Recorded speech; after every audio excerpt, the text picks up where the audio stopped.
Question 1 in the speaking section of the 2025 National Excellent Student Selection Exam. Many insist that stricter regulations and higher costs for travellers are needed to protect vulnerable ecosystems and communities. To what extent do you agree or disagree with this view? This is a sample answer. I partially agree with the view that stricter regulations and higher costs for travellers are necessary to protect vulnerable ecosystems and communities. While such measures could help mitigate damage caused by uncontrolled tourism, they must be implemented thoughtfully to avoid negative economic impacts. On one hand, stricter regulations and higher costs can act as deterrents to mass tourism, which often leads to environmental degradation.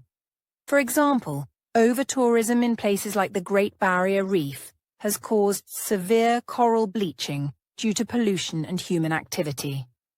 Similarly, vulnerable communities may face cultural erosion when tourism is poorly managed. By imposing higher fees or stricter guidelines, governments can limit tourist numbers and fund preservation efforts.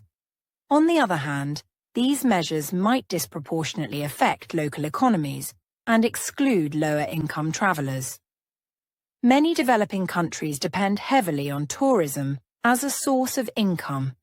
If costs rise too high, fewer tourists may visit, impacting livelihoods. A balanced approach could involve promoting sustainable tourism practices, such as ecotourism or community-led tourism initiatives, rather than simply raising costs. In conclusion, while stricter regulations and higher costs can help protect ecosystems and communities, they should be complemented by sustainable strategies to ensure both environmental conservation and economic benefits. A balanced approach is the key to achieving long-term success. Question 2 in the speaking section of the 2025 National Excellent Student Selection Exam. A positive attitude should be considered an invaluable asset in personal and professional relationships. To what extent do you agree or disagree with this view? This is a sample answer. I completely agree that a positive attitude should be considered an invaluable asset in personal and professional relationships. While other factors such as skills and knowledge are also important, positivity plays a crucial role in building trust and maintaining harmony. A positive attitude helps foster better communication and collaboration, both at work and in personal life. For instance, a colleague with an optimistic outlook can inspire their team, boost morale, and create a supportive working environment. In personal relationships, positivity strengthens bonds by promoting empathy and understanding. When people approach conflicts or challenges with a positive mindset, they are more likely to find constructive solutions rather than escalate tensions.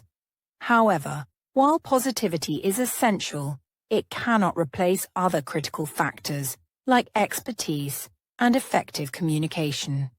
For example, in the workplace, an overly positive person without the necessary skills may struggle to deliver results. Similarly, in personal relationships, a positive attitude alone cannot compensate for a lack of mutual respect or shared values.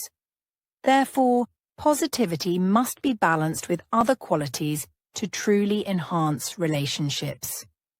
In conclusion, a positive attitude is undoubtedly a powerful asset that strengthens both personal and professional relationships. However, it works best when complemented by other essential traits like competence and effective communication to create meaningful and lasting connections. Question 3 in the speaking section of the 2025 National Excellent Student Selection Exam. Cooperative learning is the most effective approach for students to achieve academic success. To what extent do you agree or disagree with this view? This is a sample answer. I partially agree that cooperative learning is the most effective approach for students to achieve academic success. While collaboration offers significant benefits, individual learning strategies and other factors also play a crucial role in academic achievement. Cooperative learning promotes teamwork and critical thinking, which are essential skills for academic success.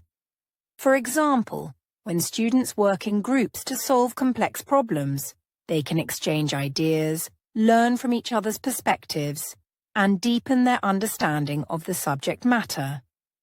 This approach also helps students develop communication and interpersonal skills, which are valuable both academically and professionally.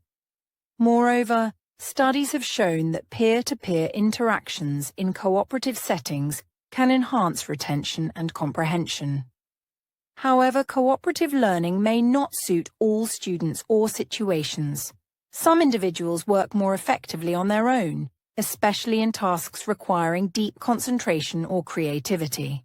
Additionally, group dynamics can sometimes hinder progress if there is a lack of coordination or if one student dominates the discussion.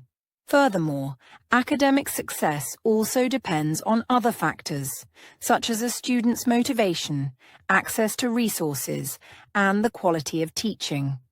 Therefore, cooperative learning should be complemented with individual study and other tailored approaches. In conclusion, cooperative learning is undoubtedly a powerful tool for achieving academic success, especially in fostering teamwork and knowledge sharing.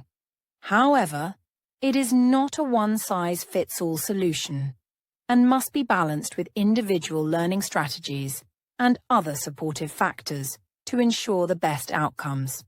Question 4.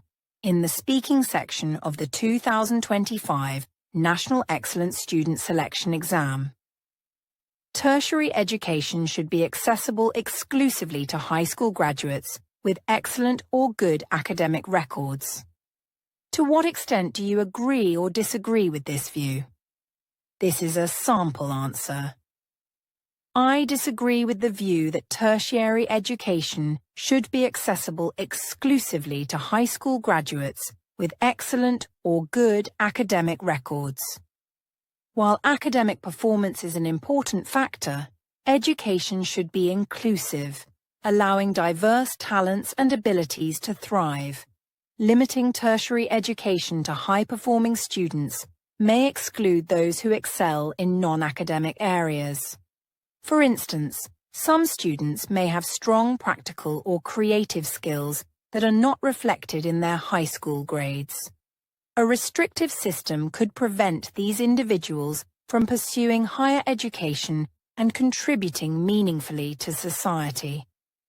Moreover, academic records do not always reflect a student's potential, as personal circumstances such as family issues or health problems might have impacted their performance in high school.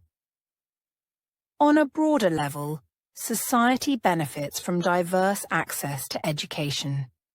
Many fields, such as arts, vocational training, and social work, require a wide range of talents that go beyond academic excellence. For example, students with average grades may excel in these areas once they find their passion during university studies.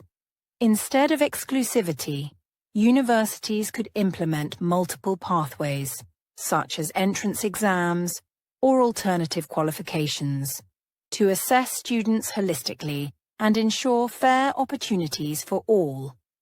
In conclusion, while academic records are a valid factor for university admissions, they should not be the only consideration. A more inclusive approach, considering diverse talents and providing multiple pathways, would allow more students to contribute positively to society while achieving their full potential. Question 5 in the speaking section of the 2025 National Excellence Student Selection Exam. There are both advantages and disadvantages of the merit-based rewarding system in modern society. Discuss this statement and give your own opinion. Sample answer. I partially agree that the advantages of a merit-based rewarding system outweigh its disadvantages in modern society. While it promotes fairness and motivation, it can also lead to unintended negative consequences if not implemented carefully.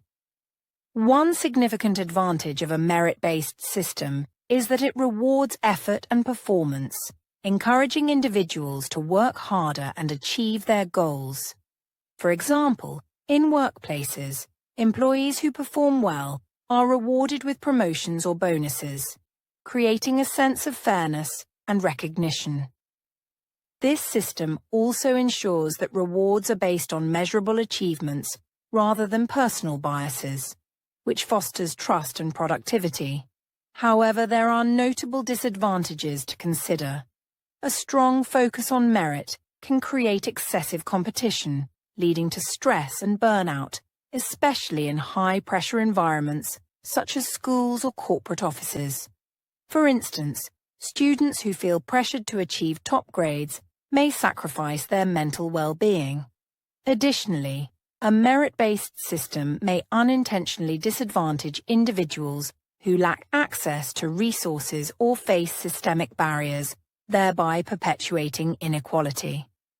In conclusion, while a merit-based rewarding system offers significant advantages in promoting motivation and fairness, it also has drawbacks that can impact well-being and equality. To maximize its benefits, it should be complemented by supportive measures, such as mental health resources and opportunities for disadvantaged groups. Question 6. In the speaking section of the 2025 National Excellent Student Selection Exam, an ideal syllabus should be the one that promotes students' desire to learn, instead of encouraging them to focus on exam results. Discuss this statement and give your own opinion. Sample answer. I agree that an ideal syllabus should prioritize promoting students' desire to learn, rather than encouraging them to focus solely on exam results. While exams are a necessary part of education, fostering curiosity and intrinsic motivation leads to better long-term outcomes for students. A syllabus that inspires intellectual curiosity helps students engage deeply with their subjects and develop critical thinking skills. For example, incorporating project-based learning or hands-on activities allows students to explore concepts in a practical and meaningful way. This not only makes learning enjoyable, but also encourages creativity and innovation, which are essential for personal and professional growth.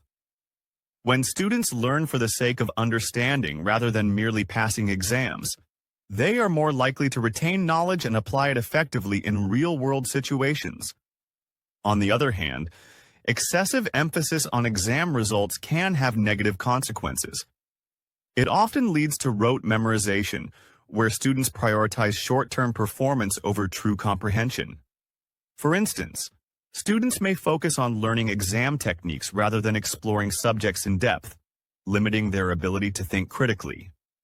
Additionally, a results-oriented system can cause stress and anxiety, undermining students' overall well-being.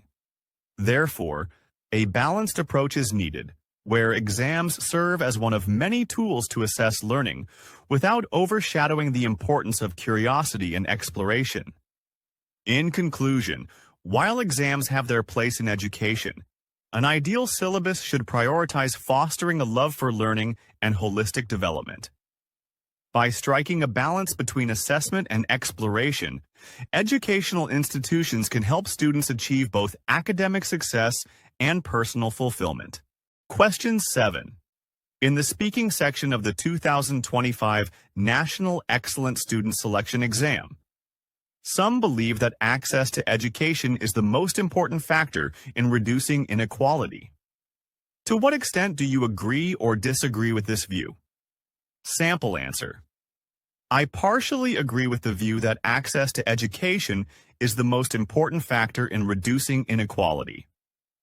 While education is a critical tool for leveling the playing field, other factors such as economic opportunities, social policies, and governance also play a significant role in addressing inequality. Education empowers individuals by equipping them with knowledge and skills needed to improve their socioeconomic status. For example, providing free or affordable education in underprivileged communities helps break the cycle of poverty, enabling children from low-income families to access better job opportunities.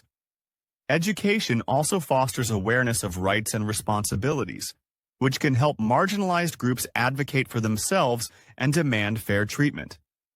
In this way, access to education creates opportunities for upward mobility and reduces societal disparities. However, education alone is not sufficient to eliminate inequality.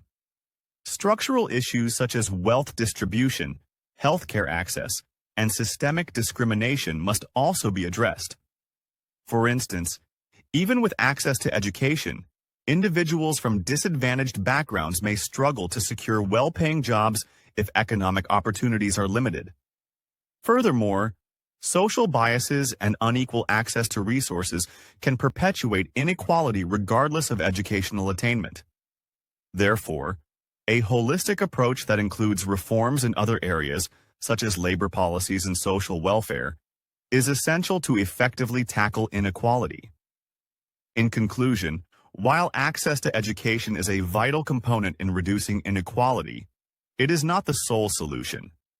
Addressing economic, social, and structural barriers alongside improving access to education is necessary to create a more equitable and just society. Question 8. In the speaking section of the 2025 National Excellent Student Selection Exam, the advantages of prioritizing collective benefits over individual rights outweigh the disadvantages. To what extent do you agree or disagree with this view?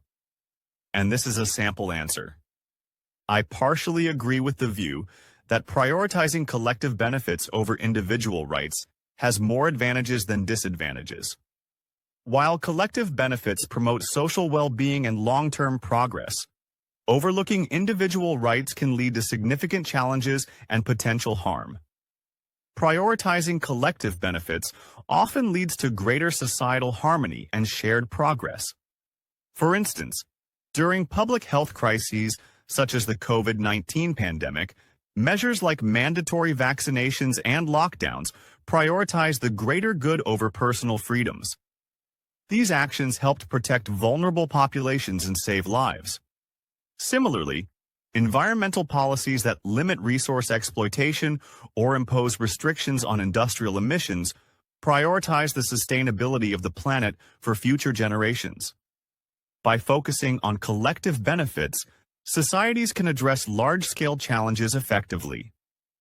However, neglecting individual rights in the name of collective benefits can have negative consequences.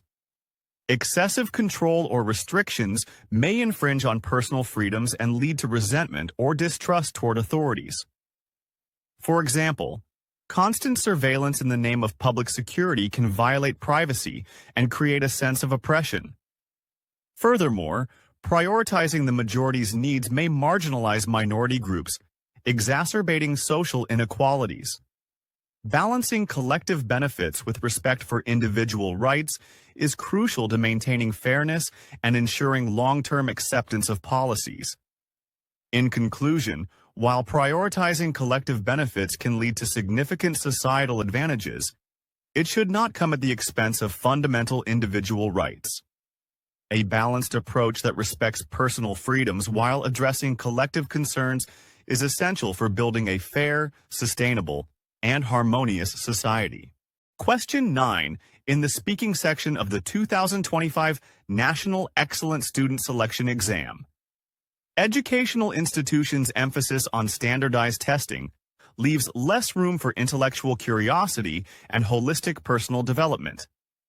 Discuss this statement and give your own opinion.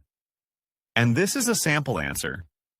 I agree that the emphasis on standardized testing in educational institutions leaves less room for intellectual curiosity and holistic personal development. While standardized tests serve a purpose in measuring academic performance, their dominance in the education system can stifle creativity and limit broader learning opportunities. Standardized testing often prioritizes rote memorization over critical thinking and exploration. For instance, students are frequently encouraged to focus on learning test-specific content rather than delving deeply into topics or asking thought-provoking questions. This approach can suppress intellectual curiosity, as students are rewarded for correct answers rather than innovative ideas or problem-solving skills. Additionally, a heavy emphasis on testing leaves little time for extracurricular activities which are essential for holistic development. Activities such as art, sports, or community service help students build teamwork, leadership, and emotional intelligence, qualities that standardized tests cannot measure. On the other hand, standardized testing does provide certain benefits, such as offering a uniform way to evaluate student performance and ensuring accountability in education. However, its overemphasis often results in stress and anxiety among students, detracting from their overall well-being. To address this imbalance, educational institutions could incorporate project-based learning, collaborative assignments, or practical assessments alongside standardized tests. These methods encourage deeper understanding and personal growth while still maintaining academic rigor. In conclusion, while standardized testing has its merits, overemphasizing it limits intellectual curiosity and holistic personal development. A balanced approach that integrates creative learning methods and diverse assessment tools is crucial for nurturing well-rounded, capable individuals. Question 10. In the speaking section of the 2025 National Excellent Student Selection Exam, people should adopt vegetarianism out of environmental and ethical concerns. Discuss this statement and give your own opinion. And this is a sample answer. I partially agree with the statement that people should adopt vegetarianism out of environmental and ethical concerns. While a vegetarian diet offers significant benefits for the planet and animal welfare, it may not be practical or suitable for everyone due to cultural, economic, and nutritional factors. From an environmental perspective, vegetarianism helps reduce greenhouse gas emissions and conserve resources. Livestock farming is a major contributor to climate change, accounting for significant methane emissions and requiring vast amounts of land and water. By adopting plant-based diets, individuals can lower their carbon footprint and contribute to a more sustainable future. Ethically, vegetarianism addresses concerns about animal welfare, as it minimizes the suffering caused by factory farming and promotes more humane treatment of animals. However, it is important to consider the challenges and limitations of widespread vegetarianism. Not all regions have access to diverse plant-based food options, which can make it difficult for some populations to maintain a balanced diet. In addition, traditional diets in many cultures rely on animal products as a source of essential nutrients and as a significant part of their heritage. Instead of universal vegetarianism, reducing meat consumption and supporting sustainable farming practices may be a more practical and inclusive approach. In conclusion, while vegetarianism is beneficial for environmental and ethical reasons, it may not be feasible for everyone. Encouraging a balanced approach, such as reducing meat intake and choosing sustainable options, allows individuals to contribute to these causes while respecting personal and cultural differences.